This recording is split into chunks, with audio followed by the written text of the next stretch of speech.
Halo, ketemu lagi dengan channel Dokter Made Hipnotis. Channel yang membahas dunia hipnoterapi dan kesehatan. Apakah hipnotis itu atau hipnoterapi itu magic? Jawabannya tentu bukan. Ilmu hitam? Jawabannya juga bukan. Kenapa bisa mempengaruhi orang lain?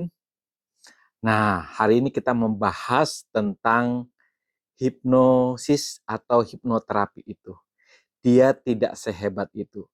Sebenarnya hipnosis itu ilmu yang biasa-biasa saja, yang sering terjadi dalam tubuh kita. Cuma kita tidak menyadari bahwa itu sebenarnya adalah proses hipnosis.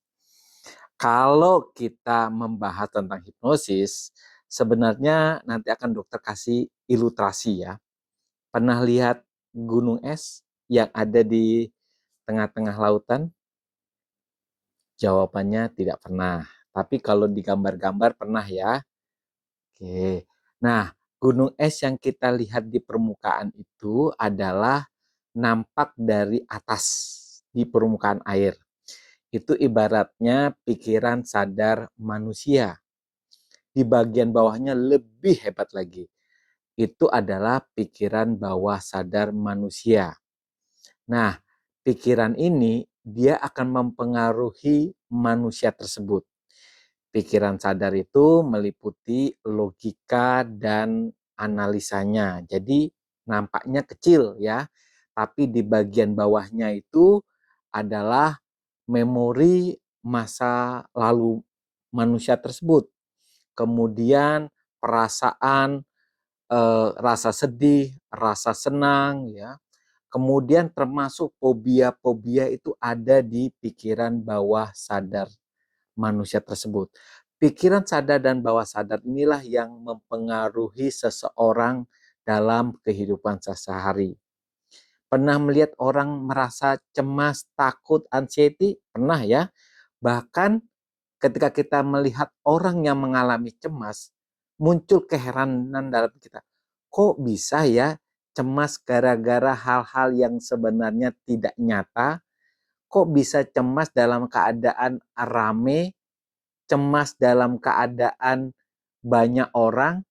Nah, sebenarnya perasaan cemas itu mendominasi pikiran bawah sadar seseorang yang mungkin terjadi pada kehidupannya yang lalu. Kemudian kita bisa melihat orang yang tidak percaya diri. Sedikit-sedikit tidak berani. Diberi kesempatan, tidak mengambil kesempatan. Walaupun itu adalah kesempatan untuk mengembangkan karirnya. Lagi-lagi sebenarnya rasa percaya diri itu dipengaruhi oleh pikiran bawah sadarnya. Kemudian kalau teman-teman mungkin yang sekarang usianya mungkin 30 tahunan lah ya ke atas. Cobalah sebutkan 10 temanmu waktu SD. Boleh? Mungkin kalaupun bisa menyebut itu agak butuh waktu lama ya, masih berpikir siapa ya. Dibandingkan ketika saya suruh menyebut 10 teman kerjamu sekarang. Mungkin lebih lancar. Kenapa? Karena ketika saya menanyakan tentang 10 temanmu waktu SD, kamu berusaha untuk mengolah pikiran bawah sadarmu ya, yang ada usaha untuk mengolahnya. Tapi ketika saya menyebut 10 teman kerjamu, mungkin pikiran sadarmu langsung secara spontan bisa menyebutkannya. Nah, dalam kehidupan sehari-hari, ketika kita bangun tidur itu sangat dipengaruhi oleh gelombang pikiran manusia ya. Gelombang pikiran itu banyak macamnya, tapi kali ini dokter hanya membahas ada 4 gelombang pikiran, yaitu gelombang beta, gelombang alfa, gelombang theta, dan gelombang delta.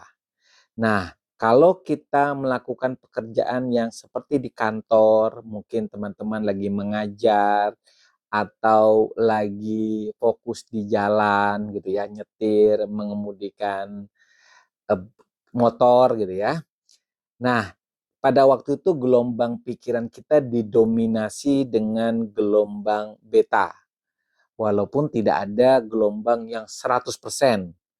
Nah, yang didominasi ini adalah gelombang beta, walaupun ada alfa, ada theta, dan ada deltanya. Pada waktu kita istirahat, mungkin lebih dominan gelombang alfanya, walaupun ada gelombang theta, delta, maupun betanya. Tapi pada waktu kita meditasi, yoga, pernah enggak melakukan meditasi yoga atau ngelamun? Nah, itu gelombang theta kita lebih dominan dibandingkan gelombang yang lain. Ketika kita tidur pulas, maka gelombang delta itu lebih dominan. Nah, gelombang-gelombang inilah yang kadang dimanfaatkan oleh para penghipnotis atau diri kita, bagaimana seseorang bisa mengalami yang namanya cemas, rasa takut di kemudian hari. Jadi ketika kita berada di gelombang alfa dan theta, itu adalah gelombang di mana pikiran kita paling mudah menerima sugesti. Jadi ketika segala sesuatu yang terjadi, ya, ketika gelombang pikiran kita alfa dan theta, maka sugesti itu bisa masuk dan tertanam di pikiran bawah sadar kita. Misalnya lah, kita mengalami sesuatu peristiwa yang nggak bagus, anggap aja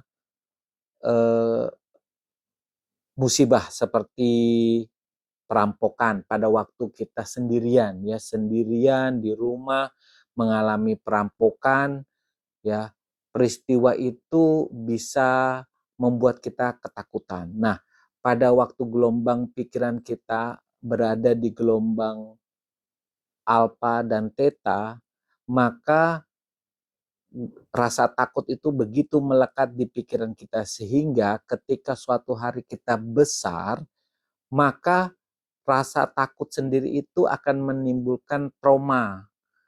Sehingga kita biasanya itu takut dengan suasana sendirian. Ini contoh ya teman-teman ya. Nah, apakah orang yang anxiety atau cemas itu bisa sembuh dengan hipnoterapi? Tentu jawabnya bisa iya, bisa tidak. Karena jawabannya tidak sesimpel itu. Semuanya sangat tergantung apakah orang yang mengalami ansietas atau cemas itu bisa menjalani hipnoterapi dan orang itu bisa mengalami trans atau keadaan fokus, karena tidak semua orang itu bisa mengalami trans ya. Jadi boleh dikatakan dari 100 orang atau 100% manusia, ternyata ada 15% yang susah atau sulit untuk mengalami keadaan hipnosis.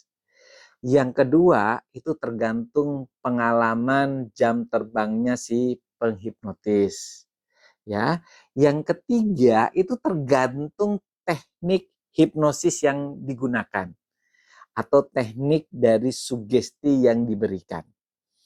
Misalnya ya, seseorang yang tidak percaya diri karena waktu kecil selalu dibully, lalu dihipnotis agar bisa menjadi orang yang percaya diri. Tentu tidak semudah itu. Jadi orang yang memiliki masalah di pikirannya atau di perasaannya, itu harusnya pertama diketahui dulu apa sebab musababnya ya. Sebelumnya apa peristiwa yang membuat dia menjadi orang yang tidak percaya diri. Hipnotis tidak bisa menghilangkan memori apapun. Hipnotis hanya bisa mengubah sudut pandang dari peristiwa itu atau kita sebut dengan reframing. Jadi jangan dibayangkan bahwa hipnoterapi itu bisa membuat Anda menjadi Superman, ya. Dari Anda yang penakut menjadi pemberani, dari Anda yang cemas menjadi Anda yang percaya diri luar biasa. Tidak seperti itu. Jadi hipnoterapi itu hanya mengubah sudut pandang atau reframing. Contohnya begini ya. Jadi ketika Anda mungkin ingin melupakan seseorang, ingin move on dari seseorang karena orang itu entah pernah kamu cintai lalu ditolak, jadinya susah sekali untuk move on, ya. Jadi kita tidak bisa menghilangkan memori orang tersebut bahwa dia pernah menjadi mantan kamu atau orang yang pernah kamu cintai atau peristiwa yang pernah kamu sayangi. Pokoknya kita hipnotis tidak bisa mengubah itu. Yang kita ubah adalah kita memframing orang, mengubah sudut pandangnya. Apapun yang pernah dilakukan oleh mantan itu adalah peristiwa biasa yang bisa terjadi pada siapapun. Mungkin dia pernah melakukan perbuatan A, tapi kita anggap itu perbuatan yang bisa dilakukan oleh siapa saja. Sehingga ketika kamu bertemu dengan si mantan itu lagi, peristiwanya seperti ketemu dengan orang yang biasa. Kita tidak pernah ada mengesankan bahwa hanya dia satu-satunya seseorang yang tidak ada dua-duanya. Oke, itulah cara kerja hipnoterapi. Lalu apa yang terjadi pada hipnosis di panggung? Nah, kalau hipnotis di panggung, itu cara kerjanya seperti ini. Ketika dia mampu membuat Anda terhipnosis, dia mengungkit memori sesuatu yang pernah Anda alami juga. Misalnya, Anda disuruh melihat kuburan, ya. Ketika Anda buka mata, Anda melihat kuburan. Apakah itu benar? Benar, karena Anda sebelumnya pernah lihat kuburan. Kalau Anda tidak pernah melihat kuburan, lalu diungkit Anda melihat kuburan, Anda juga akan bingung. Ya, sama seperti ini. Berani si penghipnotis menghipnotis orang desa, ya orang desa ini ya. Orang desa ini nggak pernah ke mall, ya. Misalnya orang desa ini nggak pernah ada televisi di rumahnya, nggak pernah nonton televisi ada mall. Lalu dia hipnotis orang desa itu, lalu suruh bayangkan dia ada di mall. Nggak akan pernah hasilnya dia bisa melihat mall.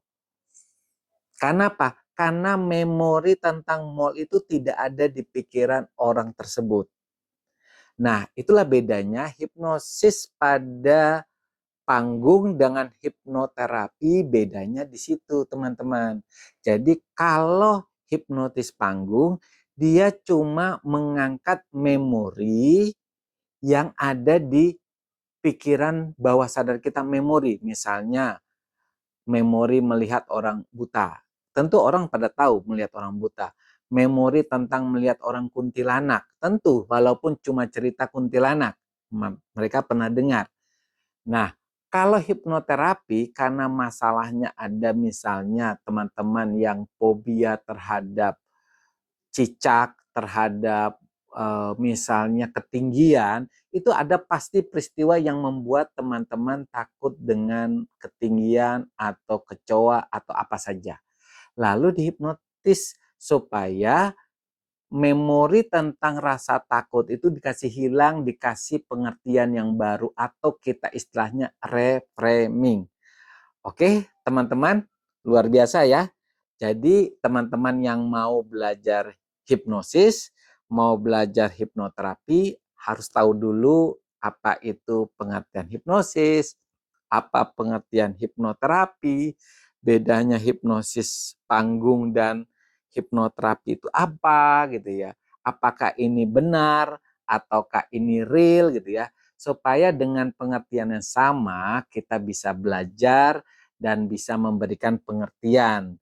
Jangan sampai ketika kita salah pengertian, banyak orang yang susah dihipnotis, dihipnoterapi karena pengertian dengan hipnosis itu jangan-jangan kayak film-film yang di panggung-panggung orang bisa melihat ini, itulah yang membuat banyak salah satu penyebab kenapa orang susah sekali untuk dihipnosis. Oke, teman-teman tetap semangat.